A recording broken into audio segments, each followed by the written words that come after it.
తిరుపతి జిల్లా శ్రీకాళహస్తి నియోజకవర్గంలో వైఎస్ఆర్సీపీ నేతలు వారి ఆస్తులపై కక్ష సాధింపు చర్యలు కొనసాగుతూనే ఉన్నాయి.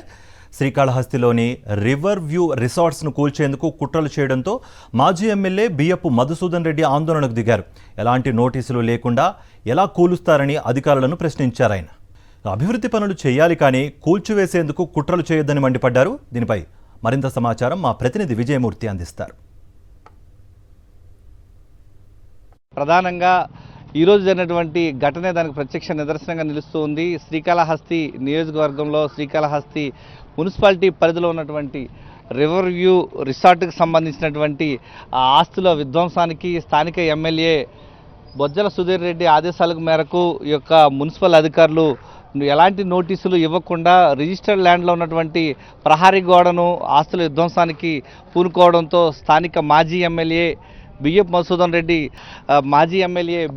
రెడ్డితో పాటు స్థానిక ఎమ్మెల్సీగా ఉన్నటువంటి ఏదైతే సిపాయి సుబ్రహ్మణ్యం గారు, తిరుపతి జిల్లా వైఎస్ఆర్ కాంగ్రెస్ పార్టీ అధ్యక్షుడు భూమన కరుణాకర్ రెడ్డి గారు కూడా ఈ యొక్క సంఘటనా ప్రాంతానికి రావడం జరిగింది. ప్రధానంగా మనం చూస్తూ ఉంటే ఈ యొక్క ఆస్తుల విధ్వంసానికి పాల్పడుతూ భయభ్రాంతికి గురి చేయాలనే ఆలోచనతో వ్యవహరిస్తూ ఉంది. ఏ విధంగా చూడాలంటారు?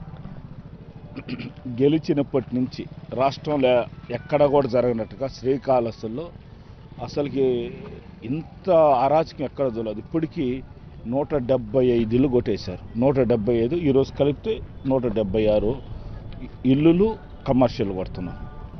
ఇది వచ్చేసి యాక్చువల్గా వచ్చే రిజిస్ట్రేషన్ పేపర్, ఇది పట్టా ల్యాండ్ ఇప్పుడుది కాదు. ఇది వీళ్ళే రోడ్డుకు వదిలినారు ఇల్లు.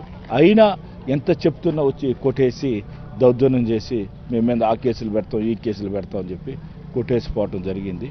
చంద్రబాబు నాయుడు గారు కరకట్ట మీద పెట్టినప్పుడు ఓహోని గద్దోలు చేశారే, ఈరోజు వచ్చి పట్టా ల్యాండ్లో కొడుతున్నారు. చంద్రబాబు నాయుడు గారు రిక్వెస్ట్ చేస్తున్నాను, సార్ ఒక్కసారి మీరు కాళహస్తి చూడండి, ఇక్కడ పరిస్థితులు గమనించండి, ఇక్కడ గోండాయిజం రౌడీజం ఒకసారి చూడండి. కాబట్టి దీన్ని కంట్రోల్ చేయలేకపోతే ఇదంతా కూడా ఒక విషవేరులాగా అన్ని ఏరియాలకు పారుతుంది. ఖచ్చితంగా ఈ సాంప్రదాయాన్ని మీరు ఖచ్చితంగా దీన్ని ఇంటెలిజెంట్ రిపోర్ట్ ద్వారా ఏది న్యాయం ఉంటే అది చేయమని వాళ్ళకు కూడా ఆఫీసులకు చెప్తా ఉన్నాను. 10 మందికి సహాయం చేయండి. మేము కడుపుకి అన్నం పెట్టాం, మీరు కడుపు కొడుతున్నారు.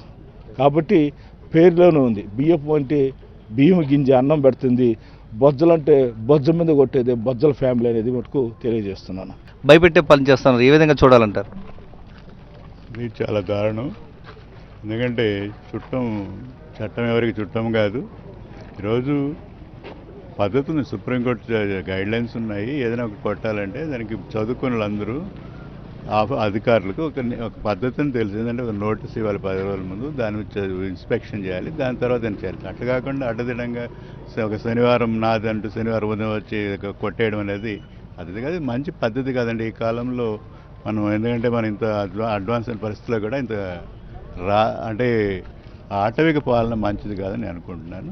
మించిపోయింది లేదు, అభివృద్ధిపైన దృష్టి పెట్టండి, ఇలాగ విధ్వంసాలకు పాల్పడుతూ ప్రజలను భయభ్రాంతికి గురి చేయొద్దంటూ స్థానిక మాజీ ఎమ్మెల్యే బియ్యపు మధుసూదన్ రెడ్డి కోరుతున్నారు. కెమెరామెన్ ఎల్ఐతో విజయమూర్తి, సాక్షి టీవీ, శ్రీకాళహస్తి నుంచి.